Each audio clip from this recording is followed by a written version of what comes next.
Hello YouTube and welcome back to my channel. I'm Riva and I just want to thank you for joining me along this journey of becoming a profitable trader in the foreign exchange market. Y'all, is this like week one? I think this is like week one of me restarting my 5K challenge. And let's just say that I am pleasantly impressed with myself on a few things, sticking to my strategy, learning to take the emotion out of it, and just being excited to get this done. But let's go over the trades that I took this week, and at the end I'll let you know if I was profitable this week, if I ended up in a loss. We'll see what happened. So I took 6 trades for the entire week, and that's not including trades on Wednesday. I did trade today, which is Friday. So let's get started. On Monday, I had a trade on NAS. We had a demand zone being created here. We had a gap. We had a break of structure lining up to my strategy. And so let's see what happens. So we saw price reject off of that zone. Not the best, not the textbook example, but we saw that happen. So I was just waiting for a break of the candle. I was taking all of this into consideration because I'm like, that's a little bit far into that zone, but I was just like, okay, if price breaks that candle, let's get in. And it broke it. We got in, put stops right under that rejection candle, which is about 8 points. And within that 5-10 minutes, price hit that 8 points, so we got a 1-to-1 off of that trade. I started off risking 1% on this account on Monday. As the week went on, I saw profits. I started to raise my risk. So that's Monday. Still going on with a 1% risk. On Tuesday, I really pat myself on the back for this Tuesday trade because so on this Tuesday trade, we saw this supply being created now. I was a little iffy about it because I saw all these dojis in the zone. And I remembered something Doyle was saying before in one of his webinars about being hesitant to take zones like this. But this was also in a 4-hour supply zone. So I was like, okay, I'll take it. If price comes back up to the zone, and rejects off of it, we'll get it on the break of the candle. And so I did. Price came back up to the zone, rejected off of it, and we just waited for the break of the candle, which I took down here.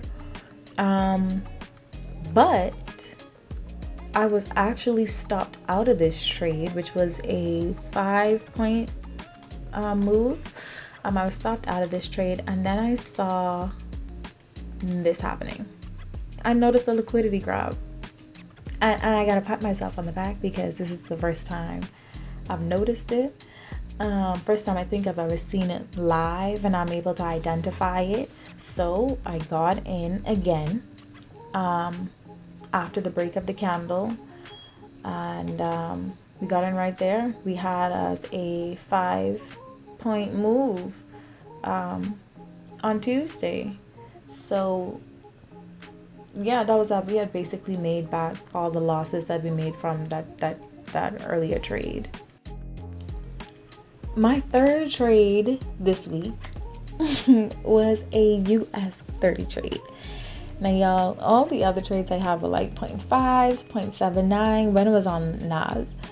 I put a 0.2 lot size on this US 30 trade, and that's why I said I'm feeling so good, because even when I saw that drawdown, I wasn't acting up. I was like, okay, that's drawdown, whatever. If it go past this point, I'll just get out, and I could always make that back in a few trades, whatever. So I got in this trade because we had a break of structure. We had a 5-minute and a 1-hour demand zone. But what I shouldn't have done was taken it because the stop loss would have been so big. I think I also saw it start to consolidate in a zone as well.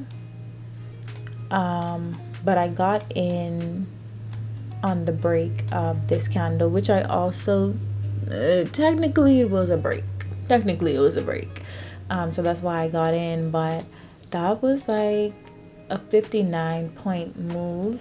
I don't think I took the whole move, and I saw it breaking past a certain point. I cut my losses. So, but I made that right back in the next trade, which is a NAS trade that I took right after that, like not even like 10 minutes after this trade. So I took this NAS trade on Thursday because I saw a break of structure in this move here, a minor break of structure really. It had a gap, and I was just waiting for price to come back and reject that area if it would.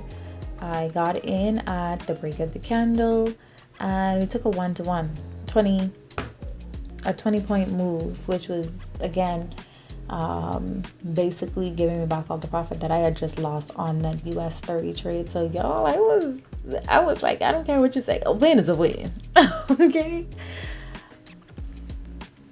And my last trade for this week was on NAS. It was a demand zone that was being created on the 5-minute, but I also took into consideration this 5-minute supply zone. But we saw a break of the structure to the upside, and I was like, okay, well, if price come back and reject it again, in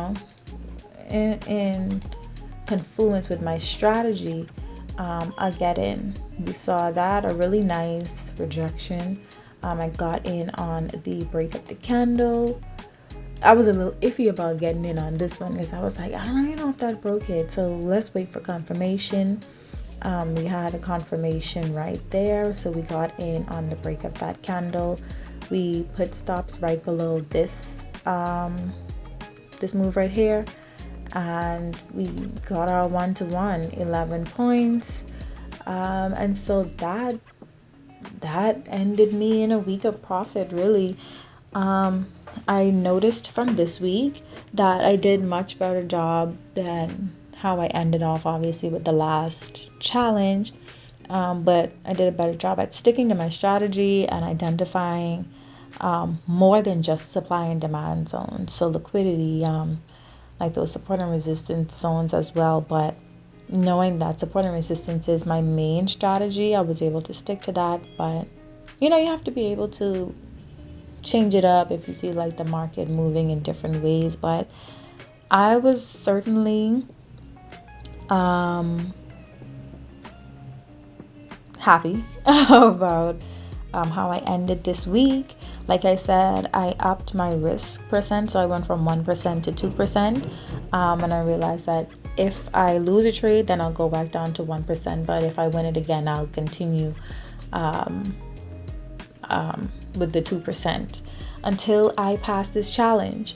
Right now, I am at 26% of the profit, of the target rather, that I need to pass this first challenge, this first phase. And so I'm ready for next week to see what next week has in store. So I just want to thank you so much for joining me along this journey, and I'm gonna see y'all next week. Let's get this money, honey.